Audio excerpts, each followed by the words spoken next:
विष्णु भगवान ने पृथ्वी को किस समुद्र से बाहर निकाला था, जबकि समुद्र पृथ्वी पर ही है। बचपन से मेरे मन में भी ये सवाल था कि आखिर पृथ्वी समुद्र में कैसे छुपी, जबकि समुद्र पृथ्वी पर ही है। हिरण्यकश्यप का भाई हिरण्यकशिपु ने पृथ्वी को ले जाकर समुद्र में छिपा दिया था। भगवान विष्णु ने सूर्य का रूप धारण करके हिरण्याक्ष का वध किया और पृथ्वी को पुनः स्थापित करके उसकी कक्ष में स्थापना की। यह बात आज के युग में एक दंत कथा के रूप में ली गई थी। लोगों का ऐसा मानना कि ये सरासर गलत और महंगा कहानी है, लेकिन नासा की एक खोज के अनुसार खगोल विज्ञान की 2 टीमों ने ब्रह्मांड में अब तक की खोज में पानी की सबसे बड़ी और सबसे दूर की खोज की है। उस शर्त का पानी हमारी पृथ्वी के समुद्र के 140 खरब गुना पानी के बराबर है, जो 12 दिव्य से अधिक प्रकाश वर्ष दूर है। जाहिर सी बात है कि उस राक्षस ने पृथ्वी को इसी खोज में छुपाया होगा, जिसे आप भवसागर भी कह सकते हैं, क्योंकि हिंदू शास्त्र में भवसागर का वर्णन किया गया है। जब मैंने ये खबर पढ़ी तो मेरा भी भ्रम दूर हो गया। और अंत में मैं सिर्फ इतना ही कहना चाहता हूँ कि जो इस ब्रह्मांड की रचना है, जो मठ से ब्रह्मांड है, उसकी शक्तियों की था एक चाहत इंसान के वश की बात नहीं है। इंसान तो अपनी आंखों से उनके विराट स्वरूप को भी नहीं देख सकता। कुछ बेवकूफ जिन्हें ये लगता है कि हमारा देश और यहाँ की सभ्यता गवान है, जिन्हें लगता है कि नासा ने कह दिया तो सही ही होगा, जिन्हें ये लगता है कि भारत की सभ्यता, भारत का धर्म और ज्ञान विज्ञान सबसे पीछे है, उनके लिए मैं बता दूं कि सभ्यता, ज्ञान, विज्ञान, धर्म, सम्मान भारत से ही शुरू हुआ है। अगर आपको इस पर भी सवाल करना है तो आप इतिहास खंगाल कर देखिए। जिन सभ्यताओं की मानकर आप अपने ही धर्म पर सवाल कर रहे हैं, उनके देश में जाकर देखिए। उनके भगवान तथा धर्म पर कोई सवाल नहीं करता, बल्कि उन्होंने अपने धर्म का इतना प्रचार किया है कि मात्र 2000 साल में ही आज संसार में सबसे ज्यादा ईसाई हैं।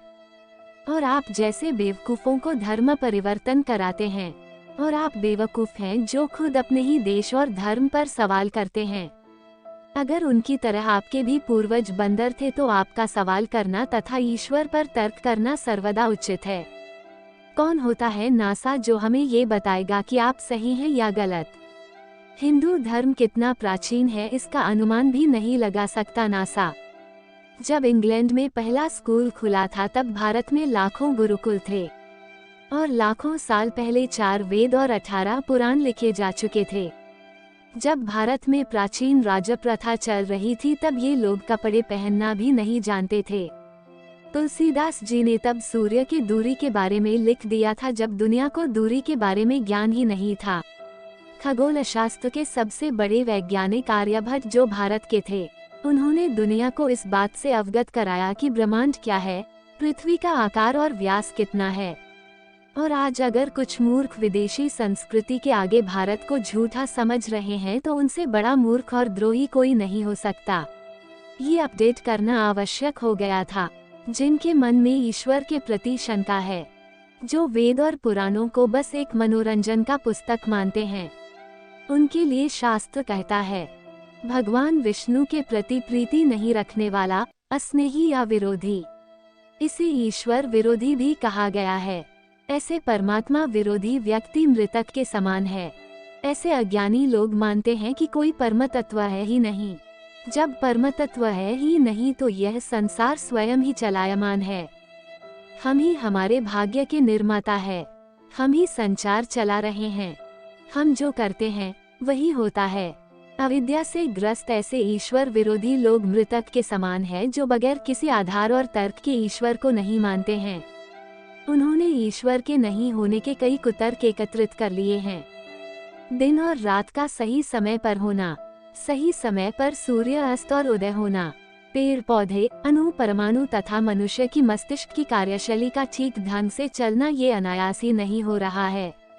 जीव के अंदर चेतना कहाँ से आता है? हर प्राणी अपने जैसा ही बीज कैसे उत्पन्न करता है? शरीर की बनावट उसके जरूरत के अनुसार ही कैसे होता है?